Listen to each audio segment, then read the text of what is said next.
Welcome to Building Better Businesses, an ABA podcast.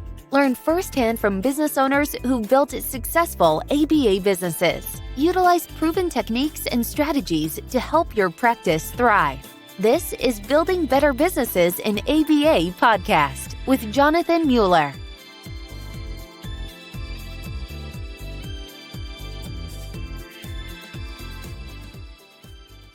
LeBlanc is the president of LeBlanc Behavioral Consulting. She's been a professor at Claremont McKenna College, Western Michigan University, and Auburn University. And she was executive director at Trumpet Behavioral Health. She's an author, publishing more than 100 articles and book chapters. She's the editor of JABA. And Linda has single-handedly taught me so much of what I know about ABA. So she's not just a guest. She's not just a colleague. She is a dear, dear friend. Linda, welcome to the pod. Thank you. I'm excited to be here. This is going to be fun. And, we go way back, and I can remember us working together and you being very new to this kind of human services space and kind of just trying to distill and download everything that's been happening over the decades. And now look how far you've come. It's amazing. Oh my gosh. Thank you, Linda. Thank you. I was like an ABA baby, if you will, when we first met. And it's like dog years. Every year in ABA is like a 7 years. So I think I'm 70, I don't know, 77 years old at this point. But you're good for 70. Thank you. Thank you. One of there are many extraordinary things that I love about you. But I want to share just like a little anecdote about like one of my fondest memories. When we were both at Trumpet, I was supporting our Bay Area clinical teams. And so you would go out periodically and we'd both get on this flight together, like literally a 5 a.m. flight. And we'd be boarding at like, I don't know, we'd be boarding at like 4 a.m. It was ridiculous. And you would have like an entire day of training set up that you were doing, all team presentations. You were doing consults back to back. I mean, and we were getting in at 8:30 in the morning and going to like 8 at night. I mean, you had this chock-a-block schedule. I was there to just sort of goof off and do whatever. But I'll never forget, like I sat down in my seat on the plane and it's like 4:15 in the morning and I hear someone speaking French in a Duolingo, and you are walking down the aisle practicing your French because you're a lifelong learner and you model this so powerfully. And Linda, what does it take to cultivate this mindset and the behaviors of being a lifelong learner? Well, gosh, that's such a good question. And oh my gosh, those flights were so early. You helped tremendously being on those kinds of visits because of your positivity and energy. But for me, it was important to still be learning something. And I think this is something that probably a lot of CEOs, chief clinical officers, C-suite people, they say you don't want to be the smartest person in the room. You want to be surrounded by smart people. And that is absolutely true. But there are lots of times when you are the most experienced person in the room and you are the person that everyone is looking to for answers and guidance and what have you, which is great. You just have to be ready to be in those shoes. And one of the things that was nice for me about doing something like, practicing my French, even if I'm just saying, "Sir, I would like a baguette," is I got to be the learner. I got to be the one trying out something that I might not be that good at yet. And for some people, that's a little scary to we get so good at things. We achieve expert status at things, and it can almost be aversive to suddenly not be good at things. I think that's why a lot of people in sixth grade band or whatever, I played the clarinet, and I'm sure I was just horrible, even though, at one point I was first chair. I was just stinking horrible, objectively.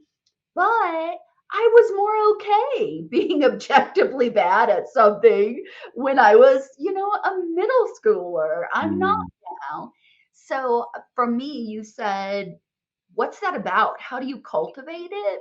I honestly think you have to just be okay with not knowing everything and not being great at something yet. mm. And if you can find it exciting to be pulling new stuff in, like, wow, I didn't know that. Even if it's as simple as when I go shopping in Paris, I am going to be better equipped, which that's not actually simple. That's fantastic and aspirational. But um, to me, like, that's what really sets someone up to embrace lifelong learning. And I still do practice my French every day. And once I rotate off as editor of Java, I plan to take a class at the community college in conversational French. And it'll be good to be getting better at it, right? Absolutely. And maybe you're not going to be that best student in the conversational French class, but that takes vulnerability, right? Which I think is really hard for CEOs because you are, and especially in a time of COVID, right? You have been on point with your teams and, you've had to be support, you've had to be everything to them. And so to admit, hey, I'm okay going off to do something else that I'm not as proficient at, that vulnerability is hard, isn't it? Yes, it really is. But I think like hard things are what keep us engaged and excited. We don't want everything to be hard, Right. right? And one of the things about becoming really expert at something is that it kind of makes those things mostly easier. So to Mm, me, the place that energizes me is when I'm trying something new, doing something I haven't done before, or learning. And yeah. so it just makes it whatever the learning is, a new recipe, another language, writing a book for the first time. If I haven't done it before, I'm going to have to figure out how to do it. And I never want those chops to get weak. Yeah. I mean, I love, and by the way, you cook amazing boudin, which is a delicacy. So you are a chef as well. But yeah, I think like Einstein said, right? If we're not learning, we're dying, or something to that effect. So that's powerful to hear it coming from you, Linda. But we hear in our field these days all this talk about distinctions between being a quote unquote supervisor versus coach versus a mentor versus whatever. But tell me, like, how do you feel about or think about those distinctions? Yeah, I do think, well, I think for a long time, nobody was talking about any of those words. And Right. so I'm kind of excited that people are talking about them, even if there's a little bit of yeah back and forth about this word versus that word. You know, I anyone who thinks of me in any of those terms is probably evidence that I did something right. And I think the distinctions are sometimes about portions of Mm, what you do.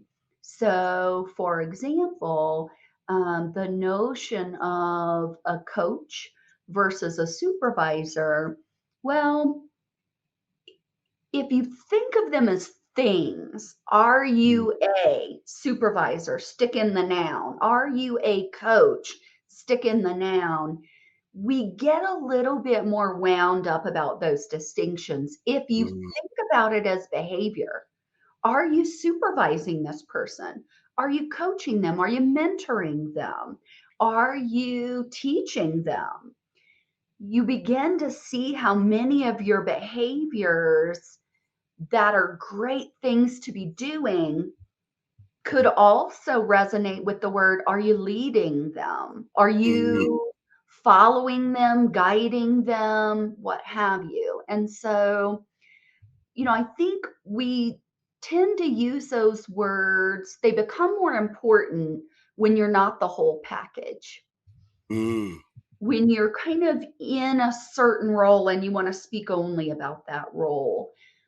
For example, there are people in our field who I don't have a direct supervisory relationship. There was a point at which I had a supervisory relationship with you, and I was one of your supervisors. Um, that said, if we walked onto a baseball field, you'd probably be coaching me, you know, and hopefully, if the relationship has become discretionary Mm, and it is still valuable and desirable, and there is some kind of learning and guidance and wisdom sharing, then I think mentorship and the word mentor really comes to put into play. And it's not the only way to define it, but when you think of the people who have been in your life, who've influenced you, shaped how you operate, let's say in your professional world, personal world, and you still want them around, and if you ever need them, you could go mm, to them, and they know you well enough and care about you enough that your best interests will be their interest. mm, Perhaps they have a different knowledge or experience, they can give you guidance. That's when you have someone who's a mentor. And so, you mentioned that I was a professor at a lot of programs and then an executive director. I can't necessarily know if all of those people think of me as a mentor, but I mm. hope many of them do. I think it's really powerful how you describe like these leadership or supervisory categories are not as important as the supervisory behaviors that you engage in. Um, that's yeah, that's powerful. And thinking about mentors, I mean, you and Dr. Tyra Sellers, Dr. Alai wrote a book called "Building and Sustaining Meaningful and Effective Relationships as a Supervisor and Mentor." I mean, it's an absolutely seminal work, and there's so much that's amazing in it. But the one exercise that I've always come back to in my career um, is the mentor tree. I think it's in like chapter, I don't know what, 2 or 3. Can you take Yeah, us through that mentor tree exercise and why you felt it was so important to include in the book? absolutely. Um, that exercise is one that's near and dear to me. And my co-author, Dr. Shala Alai Rosales, and I came up with that idea. We had never presented together. We knew each other, Mm, um, and we were, our relationship as colleagues were growing, and we wanted to do something together. And I think either she got an invitation or I got an invitation to give a workshop at one of mm, our conferences, CalAva. And so whoever got the invitation, we reached out to the other and said, "Hey, I see you're going to be there as well as a speaker. Do you want to do this workshop with me? Let's put it together. Let's kind of try to pull together some of what each of us knows about supervision." mm, And I had never given any kind of workshop on supervision before. Um, I was doing mm, supervision, but that notion of distilling what it's important to do, why you do it, mm, how someone can learn to do it. Like that's a whole lot harder than just doing. Um, and so, as we were preparing for that workshop, we came up with the idea of the mentor tree. mm, And it came from us kind of talking about how fortunate we had been through our careers to have had these amazing people invest in us, teach us, coach us, mentor us, tolerate us, sponsor us for opportunities, mm, write us letters of recommendation, and also just like, at least for me, just like keep it on the rails, like right, right. LeBlanc, rein it in. What about this? Be focused. Um, and we were really thinking about, how all of those people those learning opportunities and those experiences really, they all combine to make you this living, growing Mm, thing. And if you think of yourself as a supervisor, as a living, growing thing that's really kind of part of an ecosystem, that really speaks to people who've taught you or influencing you, but they're also influencing the people you teach or the mhm, people that you interface with. And so mhm, this is really a reflection. Well, I'm going to say, hopefully, it's a reflection and gratitude activity where you really think through the roots of the tree being all of those, like before you even knew you wanted to be on anything except mhm, like an adult, maybe, if I can't avoid it. But from early on, those values, the things that resonate with you. mhm, For example, I know you lived all over the world, and your parents were diplomats, and it really established for you. You could say what it established, but from my perspective, it's part of why you're adventurous. It's part mhm, of why you are excited to learn about different communities and mm, experiences and that kind of thing. And it's probably partly why you're one of the friendliest people I know. You can show up and immediately connect with people. And so those kinds of experiences and values, they shouldn't get erased by mhm, your professional training and career. They should be maybe pruned and enhanced and mhm, built upon. Then the trunk of the tree represents those people who influenced you really in your primary professional training. And so for a lot mhm, of people that I work with, this might be your professors, your supervisors, your kind of first bosses for, mhm, working kind of in this field. And for me, it was also people who helped me become a researcher. That's a really hard mm, repertoire. And someone has to invest in you to make you really good and capable mhm, and independent at that. mhm, Then the branches of the tree represent all of those different areas where you mm, can grow, things you can do, interests you can explore. And, once we've got our whatever it is, degree, credential, you've got an MBA, that's not the end of growth right, and right, change. In some ways, like that's where the beautiful stuff starts. When we look at mm, the tree, very often our eyes are drawn to the the breadth of the branches, and the mhm, branches grow where the sun and the brings them, right, and attracts mhm, them. And then a recent part of that is the acorns. mhm, So that's the next generation of trees. Who are you supervising, mentoring, growing, and how do you want to do that? So the activity, I think the gratitude part is as you're writing down these names and what they taught you and how they built you, how they helped to create you, you mm, know, there are no perfect relationships. There's good, bad, the whole thing, but it all helped to make you you.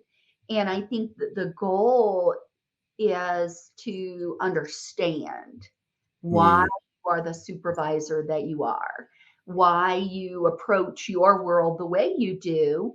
And with that understanding, you start to be able to kind of prune the tree a little bit. mhm, um, you know, you can make some choices about, well, I get where that comes from mhm, from early mhm, on or from that boss or that supervisor, but I can I can understand why I might be prone to behave that way, but Mm, make an active choice to try to do things differently.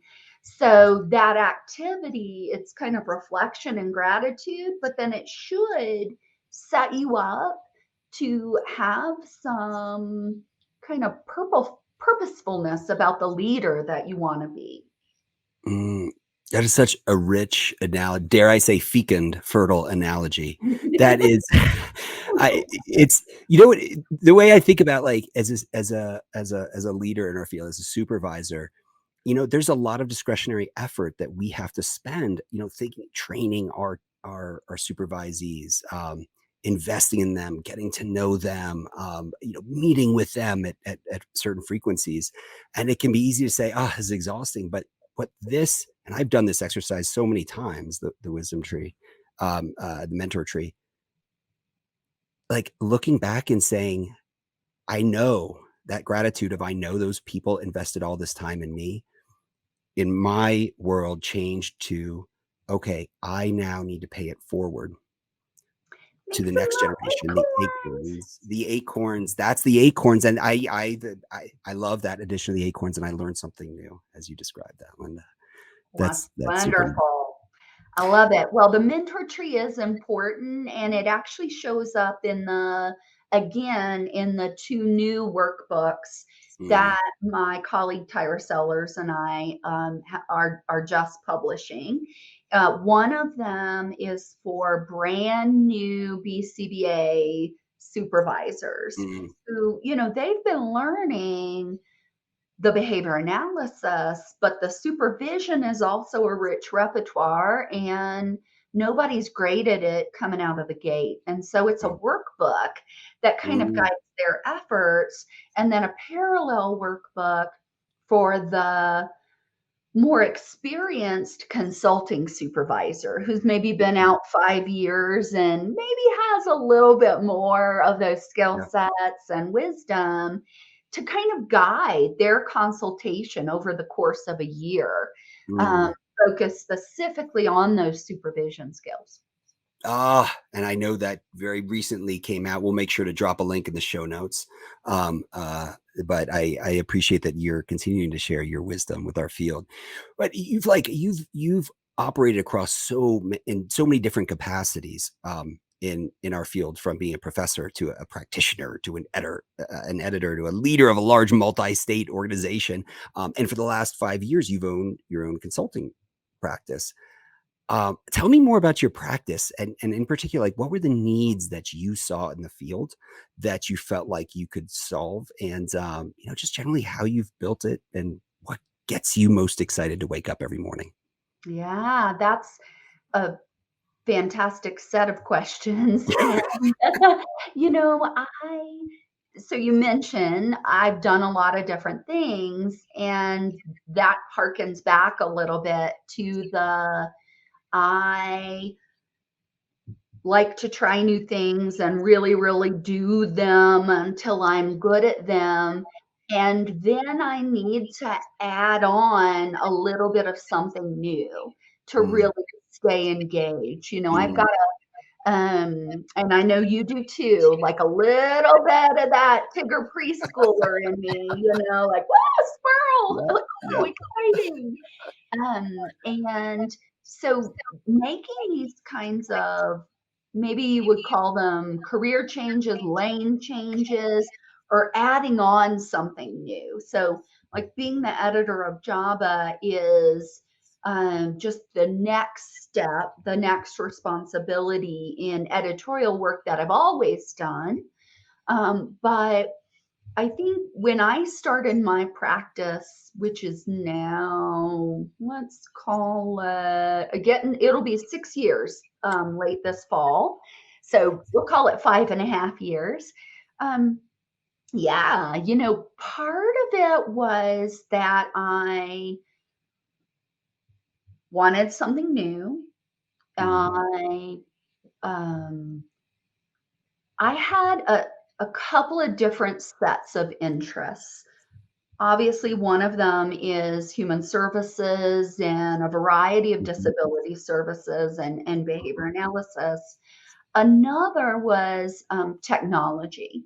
Mm, Throughout my career as a researcher, and I have always been interested in technology and how we can use technology to enhance other domains. So I'm not mm, necessarily interested in the guts of the technology per se. I have no skills in that, but I really like to think through how we can design technology to maybe make me a better psychologist or make you a mm, better CEO. So that notion of what should we be looking at and how can we use technology to get the right things in front of people at the right time to make them more effective, mm, that's always been very interesting to me. And in the job that I was in, which was so fulfilling from a people and impact perspective, it was just super busy. And so mm, there wasn't as much time and opportunity for that kind of diversity of interest. So I set up my consulting company and I kind of had the notion to bring together things that I really liked and was mhm, pretty good at and hope someone valued that. And some of that was kind of how to run and set up clinical quality systems in mm, human service organizations and systems pretty much anywhere. Another part of it was this technology within behavior analysis space. And then the mhm, third area was higher education. mm, So those are the three kinds of clients that I've had over the last 5 to 6 years.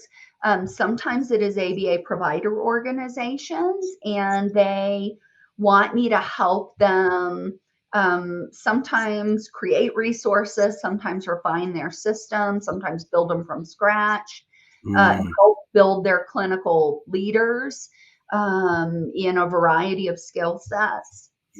I've had multiple clients that were technology companies, mhm, certainly in our space. And then also, I work with a provider that they create software to help people who are recovering from mhm, alcohol and other substance use mm, disorders.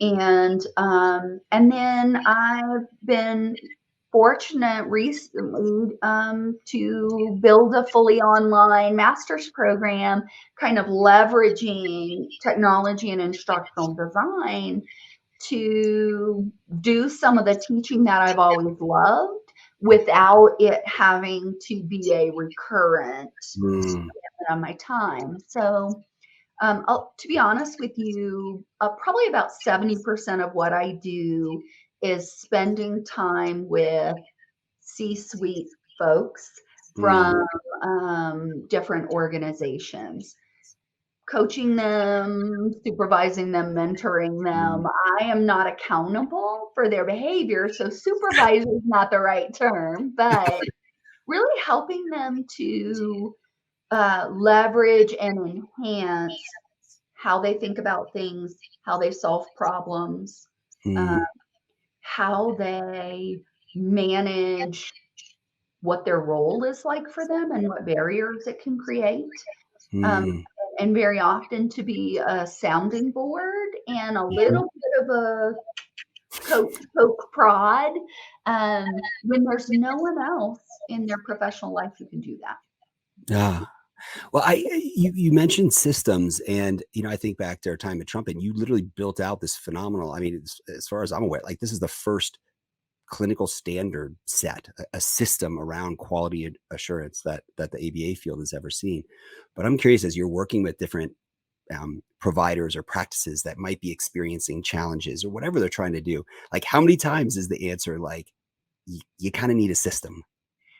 Mostly always. Like 90 plus percent of the time, it's, yeah, maybe taking some good things that they have and really formulating it into a system, Mm, or helping them to recognize that they don't have much yet So they might Mm, as well, from the ground up, build the system. And, when there are lots of ways to talk about systems, human systems. When once mhm. people get in the mix, boy, then it gets Then scary. the fun starts. Yeah, it's all fun and games until you introduce the human factor.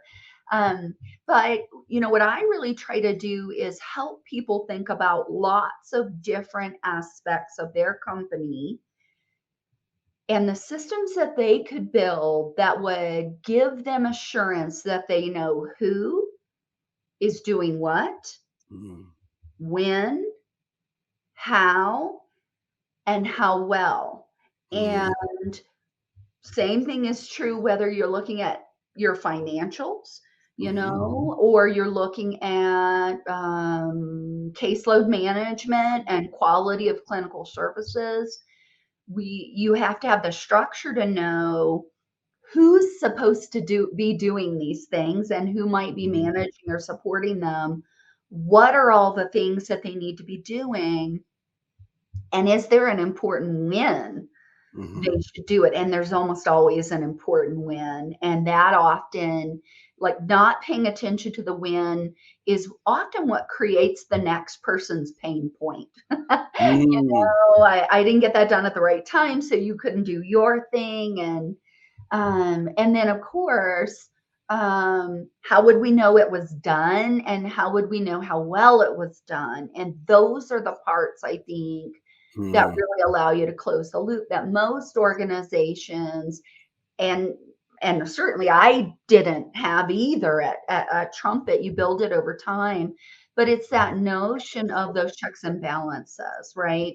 Not viewing internal auditing and quality assurance as a bad thing, but really as your safety net Yep. of, if it's not happening the way that it should, there's almost always a reason. There's some kind of barrier to someone Mhm, being able to do it well. Maybe no one's told them that they mm, need to do it a certain way or at a certain time. So those final portions are the part of the system that really help you know when you need to lather, rinse, repeat, right? Iterate it, process map it, problem solve it, improve it. So for me, systems are living things and they are either evolving or they are dying. yep. You have to tend to nurture them much like that tree, right? You Mhm, plant the tree, grow it, and then stop the water, sunshine, etc.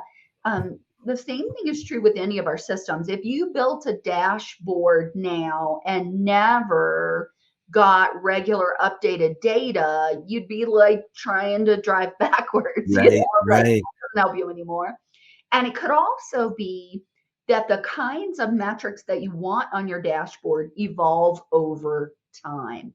When you Mhm, get really good at managing something such that it's, pretty much on autopilot, or you can even delegate the monitoring of that metric to someone else's dashboard, that gives you space to mhm, have more things on your dashboard that really are the critical metrics, mhm, the levers that can drive your success. And mhm. so you have to constantly be revisiting it, redesigning it, evolving it. Absolutely. I mean, and I've seen this at Ascend, like every time you double in size, triple in size, like all systems break, right? And so systems are not static. They must be, to your point, evolving and growing. It's that whole like Kaizen concept of continuous improvement. And that's a really important approach to systems. And there are a lot of different components to systems, right? From process mapping to, as you point out, like, how do you monitor effectiveness and the quality against them? But one of the concepts that you taught me was around task analyses, right? And I'll actually never forget, Linda. I think at one point we were talking about like where do you have to draw the line on like how detailed do you have to get for someone. The conversation basically went to, well, you shouldn't have to write a task analysis for someone to put their pants on in the morning. And I'll have you know that when COVID started and we were all remote for training, um, we had to put a task analysis together for put your pants on in the morning and make sure you're showing up with pants because we might ask you to move around on the video. So anyway, a little part of me like was excited, and then a little part of me died when that Well, happened. see there, never make a rule and assume it isn't going to change because at some Yeah, point that's you might have to, you oh, might at least have to remind people that pants are required, right? that's right. That's exactly right. Well, So, so man. you mentioned also that notion of like, how did I get it started? Mm, And, for me, it was wanting to have some of those various influences. But another part of it too was, as the owner of a large human service organization, I really felt so much responsibility to all of those families, to mhm, all of those team members. I was pouring myself into trying to build systems for their success, their happiness, etc. And I loved doing that. mhm, Um, Over time, I really wanted to be able to I don't I guess the right way to say it is not scale back how much I work, because every time I try that, I just fill it in with something else, but to change how I was working, when I was working, etc. And starting mhm, my own consulting company really allowed me to do that. I still have to be careful not to take on too much work, not to work all of the time. Those are just ways that I approach the world, and nobody's going to manage them but me. So I have to mhm, step up to the plate on that.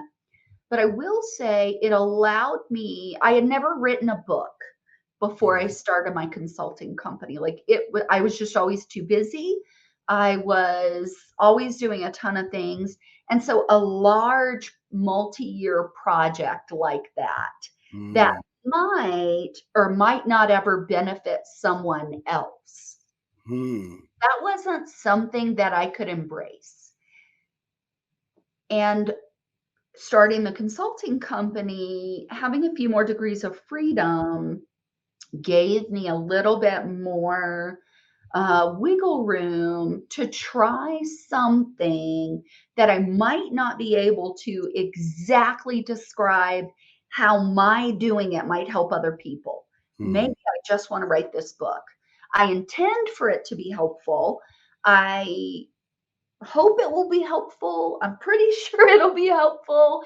But if it's not, then it's still okay that I did it as long as I enjoyed it, even if mm, it appears to do. So I think for me, I reached a point in my career where I think I recognized that my value to our community was really trying to put some ideas out there and mm, guidance and resources that would help others do their jobs well. mm, And rather than continuing to do the job myself.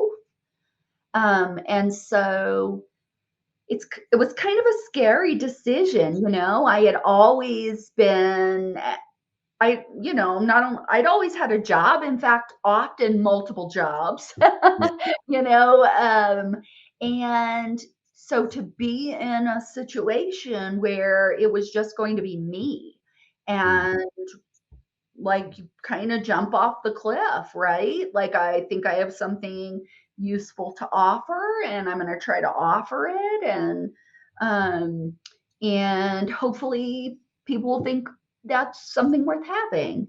mm, It's scary. And, I know some of your podcast is probably a lot of your listeners are entrepreneurs in mhm, some ways. And I've always been entrepreneurial, but this is probably one of the bigger risks that I took. Like, mm, I'm going to leave this position and mm, slowly build that one mhm, rather than I'm going to go from working a job and a half, two jobs, to working a new job that I know will be full time, and then maybe gradually wean myself off of the old jobs, which had been my pattern Yeah.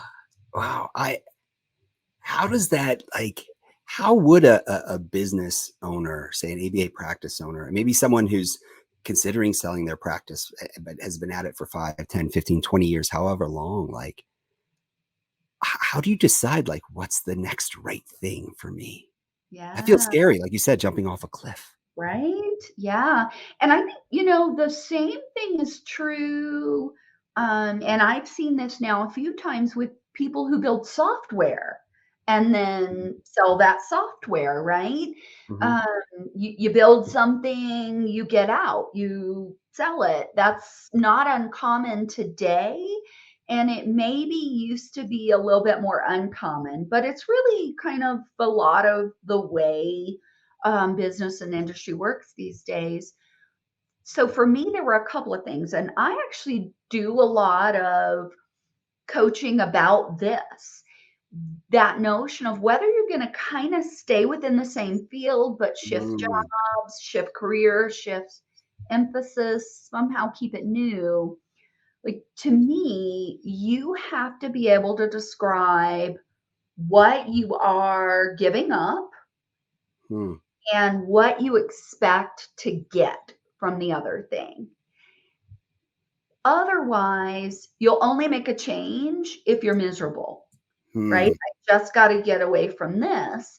And if you make decisions based only on that, you could end up jumping to something that is not really an improvement, maybe even worse, but just in mm, different ways that you didn't expect before. But mhm. if you can kind of, again, it's always a good time for a list. Right? But if you can really reflect on, what are the things that I really like about this that I'm going to miss? And that was a super long list for me.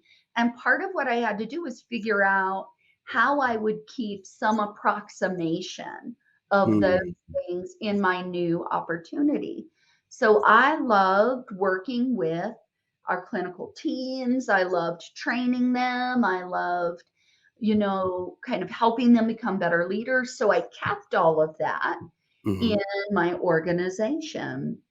But there were some other things. And until I could make the list of if I didn't have these current constraints, I might try this or I might do that. Even like I might take a nap on a Tuesday afternoon if I don't have anything scheduled or what have you. Like, it's okay to put a wide array of those mhm, things on your list. Like, you've got to know both sets of that in mm, order to really build a meaningful next thing. mm, And because for so many of us, our work experiences, they constitute a lot of our social interactions. They are a lot of our intellectual activity, a big chunk of our time. And I think certainly, when you are, in this position of a business owner and you've really built something from scratch, like you're probably pretty used to a lot of stuff and mm, a really engaging environment. It could be that what you want to do is go from that to just total downtime. But I think for most people, what it's almost, I don't know, some people, it's like there's this list of, I had these ideas over the mhm, last 3 or 4 years, but I mm, just didn't feel like I had the time, the resources, the discretion to pursue them. For example, I can remember us having conversations at Trumpet about just not loving that you build something really cool that could help the field, but you got to be careful about who else knows it. And I can remember when we mm, published some of our OBM articles together in mhm. research journals. You're a published scientist, sir. I love that. That was something that I advocated for even with our board. Uh, Mm, you know, we built something cool. It will not shine a negative light on us to share it. It will shine a positive light And anyone who wants to use it has got to do the hard work. And already that cuts out 80% of people. Exactly. Exactly. You know, that notion of like access Mhm. to the information, the value, the wisdom, the services, um, that's a big part of why I have always published, Mhm. is get the word out. If I figured something out and I bet someone else is trying to figure this out too, let's try to get that information out there. And it seems to me that with Element, you are doing a lot of that with lessons that you've learned over the years at Trumpet and also at Ascend about managing Mhm. ABA provider organizations.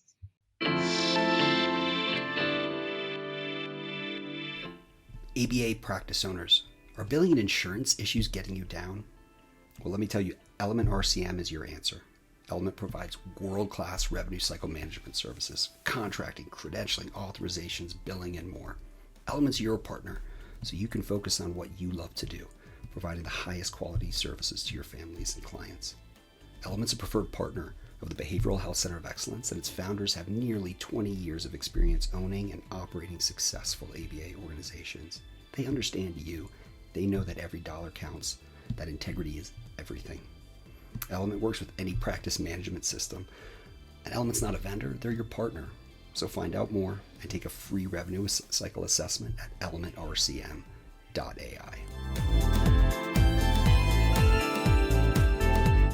Um, I, it's I it is this comes back to one of my favorite quotes by Isaac Newton, who said something to the effect of like, if I've achieved anything, it's because of I stood on the shoulders of giants. And this is similar to the mentor tree of paying it forward, that like if I want my organizations to be the shoulders on which the next generation of ABA providers can stand, and know what values aligned organizations committed to quality, committed to serving all families of all socioeconomic status.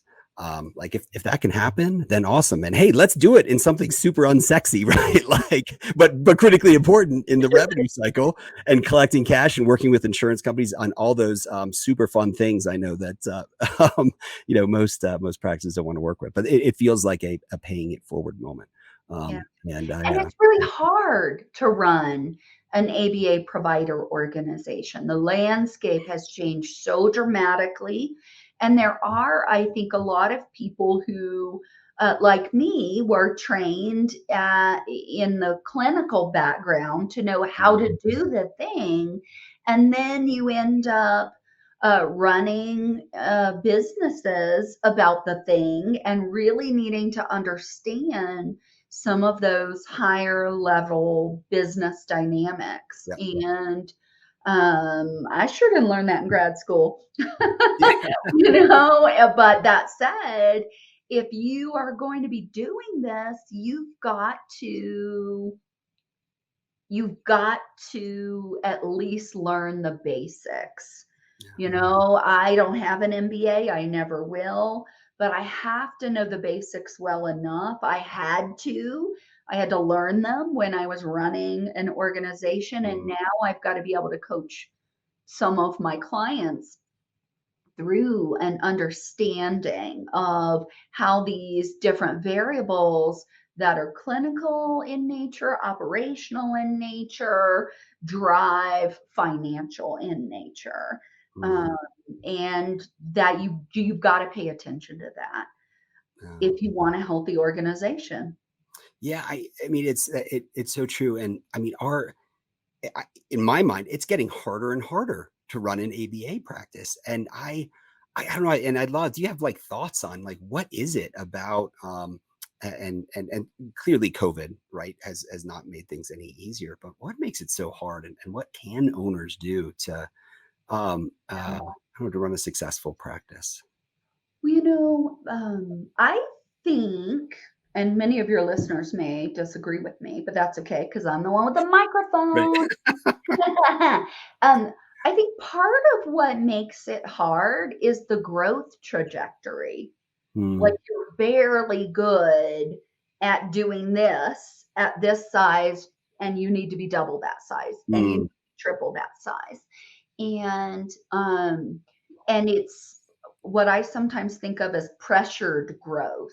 mm, So there are a lot of new influences in the field where they are bringing in a lot of equity, and the way they're going to mhm, get that equity back is to grow fast mm, and steady fast. And that requires people and training and expertise. And it takes a long time to get good at this. And so there's so many ill effects that are being driven by this drastic growth and mhm, the workforce pressures that go along with that. mhm, And, I think the other thing that makes it hard is that um, lots of people don't have the right partners. mm, And, when you're at the top, when you're a CEO, a COO, a managing director, whatever you call yourself. When I was at Trumpet, we had two managing directors and an executive director. And we were the boss of different things, so to speak, but we were mm, all being the boss of each other and holding each other accountable in different ways. But if you don't have in your organization a balance of real, meaningful, influential clinical expertise, and the majority of people in our field are quite junior. So, mhm, but they're in positions where they, I didn't get to that position until I was 25 years into my career. Like, mhm, I had a long time to get good at things. Now people are hitting that point at 3, 4, 5 years post certification. Like, mm, I mean, that's just, and again, it's part of that rapid growth yeah, trajectory that creates weird pressures. But you've got to have a balance and an integration and a partnership of real operational and business knowledge and real clinical knowledge. And those two parts have to be able to talk to each other mm, openly, honestly, directly. yeah, Because there are things that you might do operationally that are going to really run afoul of good clinical quality, and mhm, potentially the other way around. And you don't know what you don't know, but mhm, you've got to constantly put yourself in situations with someone you trust who's going to catch the rest. So for many of my clients, some of them are business people as mhm, CEOs, and they want me to be their high level clinical advisor. They have a clinical team, but mhm, I've just been around and doing this mm, longer, and have maybe a better understanding of some of the operational and financial metrics than their current clinical leaders. mm, Having that partnership and like really being able to speak openly and honestly um, to your partners about hard things. Like if you don't have that, it is lonely and you're going to screw it up. I feel so fortunate that when I was at Trumpet, like maybe I should have been scared that could have been fired, but like if I really believed it and thought it was important, I was going to say it. yeah, And it was likely to be heard. And that doesn't mean every decision was going to go exactly the way I thought it should, but that notion of I absolutely had equally as valuable a voice mm, as the MBA business folks that I worked with. So I think that's part of not only what sometimes makes it hard, but also what makes it easier if mm. you do have that. if you do have that trust in a partner, and if you genuinely look for someone with like the complementary skill sets, right? Which Yeah. again, it comes back to like there's a vulnerability in that. And I think as human beings, we always look for people who are like us, right? That's just part of being a tribe, right? Or part of being part of a tribe. Mhm. And so having those complementary skill sets, it feels critically important to letting the best idea in the room win, right? As opposed to getting groupthink or otherwise. Yeah, absolutely. You know, you imagine I was so fortunate to ride your coattails. In addition to everything else you're doing at Trumpet, you published all kinds of research, and I still reflect on like when did Linda sleep? But that aside, one of the research articles After I practice my French. right after the French, yeah, like one of the articles was on a caseload management support system. Yeah. Um, Why did you feel like it was important to write that article, and what was your aha moment as you reviewed the results from it? Yeah, I love that article, and again, that was intended to share some. We started figuring out how to solve some of these problems, and I think you know that aha moment was seeing so many BCBAs that had difficulty meeting all of the demands of their position, all the Mhm. responsibilities for all of their clients. It was not a rare occurrence, and kind of thinking through, like, well, how in the world is this happening? And part of that is none of that gets covered in a behavior analysis master's program. Yep.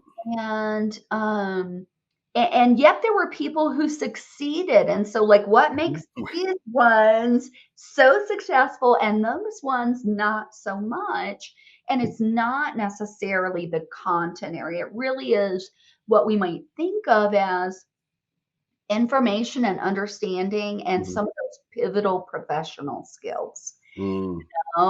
Organization, time management, managing yourself and your behavior and Mhm.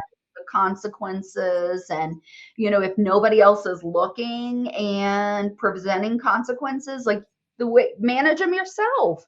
Yeah. Know that if you write these programs, it's going to, Mhm. enhance that client's learning or what have you. But probably like every organization, we had people who were just stellar rock stars and people who really struggled and struggled even when a kind, understanding supervisor was really trying hard to support them. Mm. One of the strategies that kind, understanding supervisors sometimes use, and the data actually bore this out, but I got curious about, I wonder if being ineffective doesn't result in a lower and lower caseload, and being effective results in a higher and higher caseload. Mhm. And that doesn't seem all that equitable either. We could argue what's equal, equitable, that kind of Sure. thing. But you don't want to crush your rock stars. Um, you want to give everyone a reasonable allocation of responsibilities and feel good about the fact that they're going to be able to honor that because clients are Mhm. on the other end of the impact of those efforts. And so taking that idea of, if this happens repeatedly, there's a pattern. There is something to be understood because it's human behavior. Yep. And that's what I do for a living, is understand human behavior. So we took that idea of functional assessment. Mhm. Let's figure out the why and then drive supports. That's why it's the caseload management support system, Right. is we developed this assessment that would then drive the supports rather than just, well, I'll give you a lower caseload or I'll try a few things. I should know exactly what to try because I looked at all of the most Mhm. variables. So for me, the fact that we needed to do that study and we needed to Mm, figure out was my first like, oh my gosh, I can't think everybody is going to jump in and be able to do it as well as I would do it. I have been doing this mhm. a long time. Yep. I've got to figure out what parts are hard and what things are barriers, particularly for more junior people. In Mhm. our sample, we also had some more seasoned people, but everything's harder when you're just getting started. So we looked at main categories, and man, it was an aha moment of people who were struggling literally did not know that, I mean, like, could not tell you the ramifications or the potential ramifications Mm, of getting that report in late after an auth had expired or X, Y, Z, mhm, related to commercial billing, or even mhm. how it affected their supervisor. When it's like, okay, this is due tomorrow. I now have to stay up all night and read this report Yep, and what have yep. you. So just information and understanding. Like we told them, yes, but however it is that we Mhm. told them, they did not have a meaningful understanding of what the expectations were, how much it varied by payer. Mm. Complicated. So that was an aha moment, like, whoo, how do we swing and miss on that? It seemed like we already told them 5 times, but let's find a new way, a better way to tell them. And then that notion of just overall organization and time management. Mhm. Like Yep. you can see that coming like a freight train, right? Mhm. Like, ooh, what are the chances you're gonna forget something or drop a ball? And it's not about like a given person is more organized than the other person. Like, look how lucky you got born that way. We behave to organize ourselves, and not everybody is visibly using those strategies. That's right. Um, and then the other big area was consequences, Mhm. not understanding for many people who were maybe about to lose their job, not understanding what their level of performance was in comparison to the majority Mm. of people in their job. And also, like, not understanding what the consequences were when they kind of let time evaporate or Mm. have used some of their discretionary time for tasks that were several levels below the highest and best use of Mm. their time, because their primary job should be the highest and best use of their time, and kind of spending too much time doing other things that someone else could do, right? Mhm.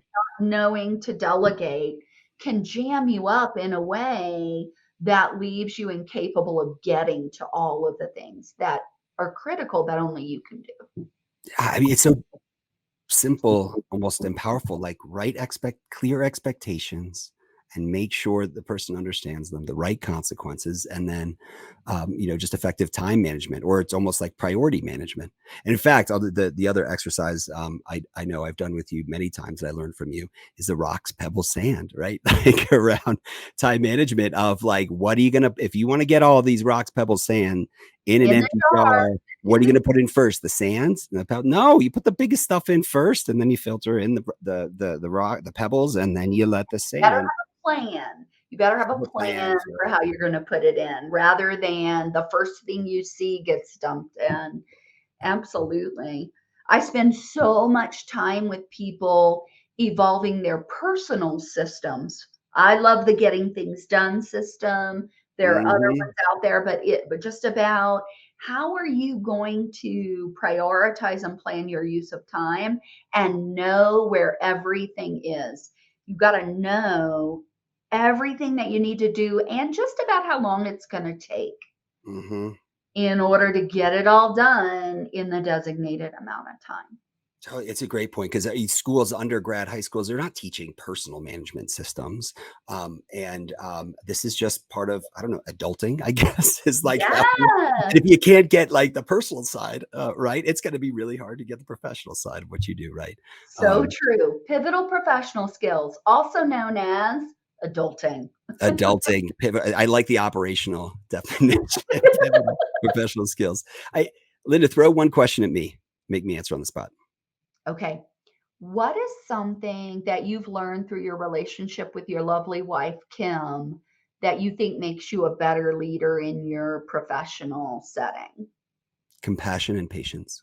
Yeah, she's I really wonderful. She's extraordinary. And we've known each other, been together for 20 years, married for 12 years.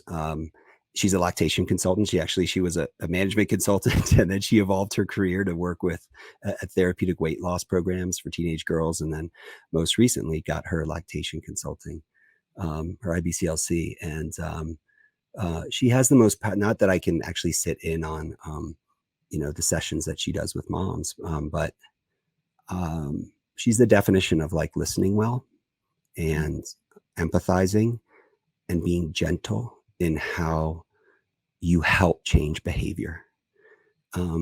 Because it doesn't have to be a bullhorn to change behavior, right?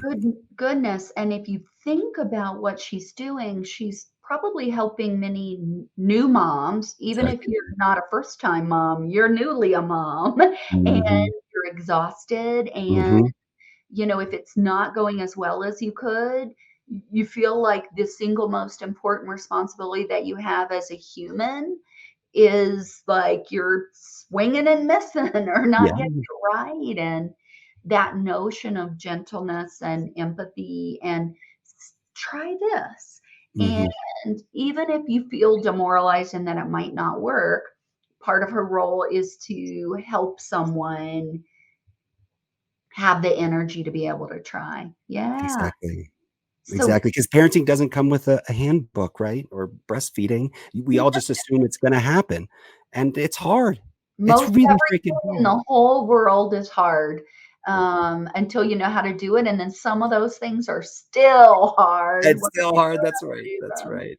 It's true, and then so you're a CEO, and you're saying compassion and patience are what has been so helpful. Now, that's salient about her. You meet her and you experience that. It's just so noticeable about how she exists as a human.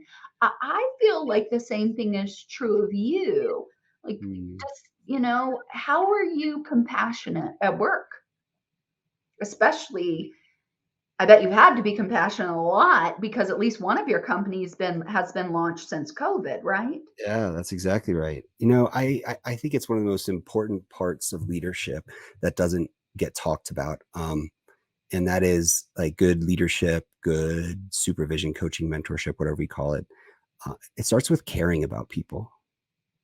And that just feels like what our world needs a little bit more of these days. But, I'm not talking about creating like dual relationships, but Mhm. as a you got to care about what's happening with that person and understand if they're bringing their whole self to work and you're creating environments of psychological safety, you're going to get to know the stuff that the good and the bad that's happening. And you're not going to be their therapist, but you can care. And I think I know that's always felt to me like the starting point for then wanting the best for them and to helping them see where their career path is, how they're part of the bigger why of an organization or mission. So that's how I felt. Fantastic. Hmm. Thank you for answering my Oh question. well, thank you for that is a deeply insightful and probing question. I love it. Well, Linda, what's one thing every ABA business owner should start doing and one thing they should stop doing? I think one thing they should start doing is thinking about getting their whole organization to think about what unique skills do I have to help my people Hmm. and use those because in the absence of really thinking about that, we kind of tend to micromanage or maybe do someone's job for them. Like the unique skill that you Mm. have is not that you could enter the data in the spreadsheet. Right. That may be a skill and Right. yay for having it, but in terms of, a unique skill that will help them, your job isn't to go through and correct their spreadsheet. You might have to do that. Your job is to help them be more capable and confident and accurate in Mm. their own work. And the unique skills and experiences that you have are maybe that you've done it before. You've Yep. done it accurately. You know some tips and tricks. Well, don't use the tips and tricks, teach the tips and tricks. Mm. That's a way of thinking that I think is really helpful for any leader, definitely CEO. And then I think what they should stop doing is focusing too closely on one problem in their organization. One of Mhm. the things about being the CEO is giving yourself the view and perspective to see above things and to see how they connect. So I Mhm. kind of view it, I don't know, here's an analogy I like. Let's say you could get a bird's eye view of all of the interstates and highways in the United States. Mhm. You would have a better understanding of where the numbers come from, right? Mm. These Yeah. ones are named that way, and this would be the better way to get here or Mhm. there. You still need people on the roads driving the cars, getting the things, and they need to deal with their stretch of road. They need to be capable drivers. They need Mhm. to know where they're going, but they don't necessarily need to be able to zoom out to the same level as you. Yeah. So if the CEO it gets too in the weeds, and Yeah. this happens, I think a lot of times when you're not giving yourself that time and headspace, Mm. and you're stressed and you've not got your organization and time management Yep. strategies in place Yep. and getting pulled down into the weeds for this and this and this, the only person who could have the bird's eye view doesn't. Mhm. It's you can't give away the opportunity to do the thing that only you can do. And you give it away very often by getting a little too in the weeds and stepping down too many levels. Mhm. I'm a doer. Trash can needs emptying, I'm gonna empty it, whatever it is, Yeah. I'm gonna do that. But I've got to monitor if every time I show up the trash can needs emptying, I need to be stepping into my role, talking to operations about, hey, let's go ahead and think about changing the schedule with our Yep. maintenance, that kind of thing. Um, so the stop doing is getting too in the weeds. Yeah. And, it's like, oh, I want to grow my organization. So you focus only on census. Well, don't do Yeah. that. Like you got to really think of it as you're kind of flying the plane. Mhm. You're at higher level. You got to monitor all of the right metrics and Mhm. not get too caught up on any of the little ones so that you lose sight of how you're going to really get where you're going. Mm. That's an elegant analogy. Like the idea of you're playing this air traffic control and countering this instinct, either potentially to micromanage, or maybe more likely this is something you love doing, so you just want to dive in deep. Like stay up there and use that term. I trust you with your team. Hey, I Yeah. trust you, and I'm going to be here to chat through things and guide, and we can brainstorm, problem solve, anything. But I trust you. Um, Yeah, absolutely. so, Linda, where can people find you online? Uh, lbehavioral.com. So my company is LeBlanc Behavioral Consulting, website lbehavioral.com. Right on. Well, are you ready for the hot take questions? I am. Here we go. All Okay. right, Linda, you're on your deathbed. What's the one thing you want to be remembered for?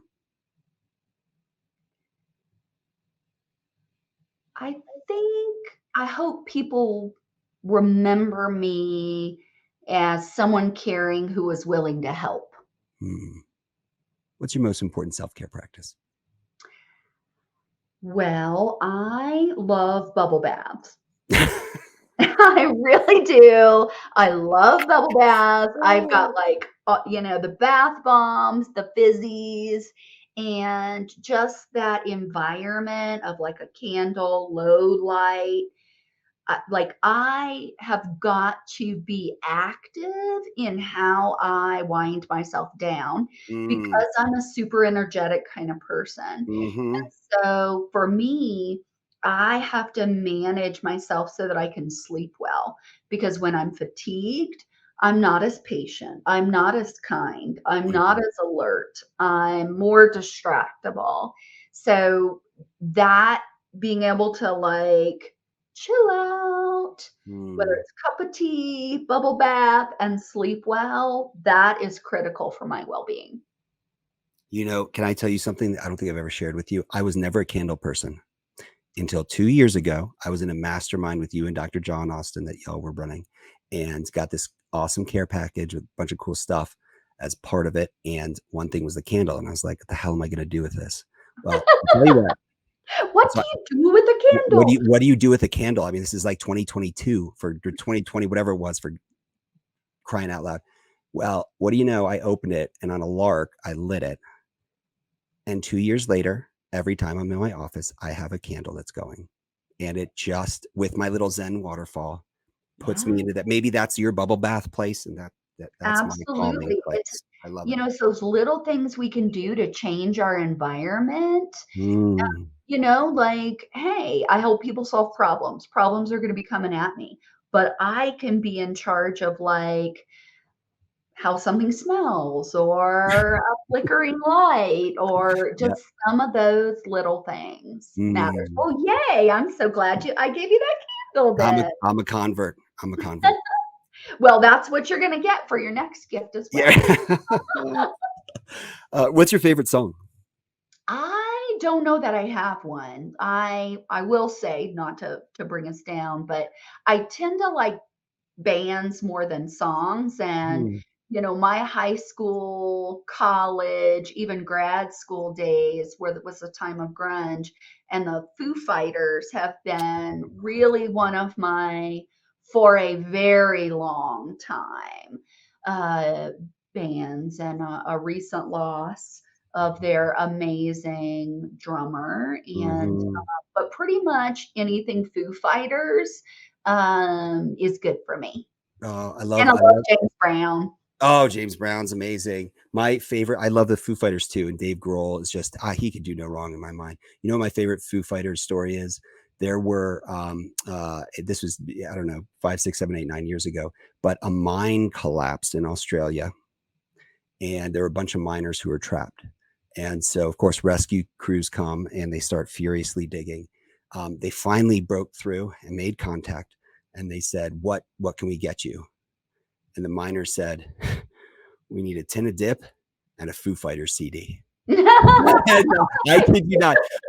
The good news of the So story, satisfied. Yes, they I can make it, they but could make it. Well, so they were all rescued, and guess what? Dave Grohl and the Foo Fighters flew to Australia and played a show for them. Does that not give you goosebumps? Ah, totally does. And that is so consistent for the kinds of things that they do, right? yes, Um, absolutely. they're so amazing at what they do, but really also they're just people.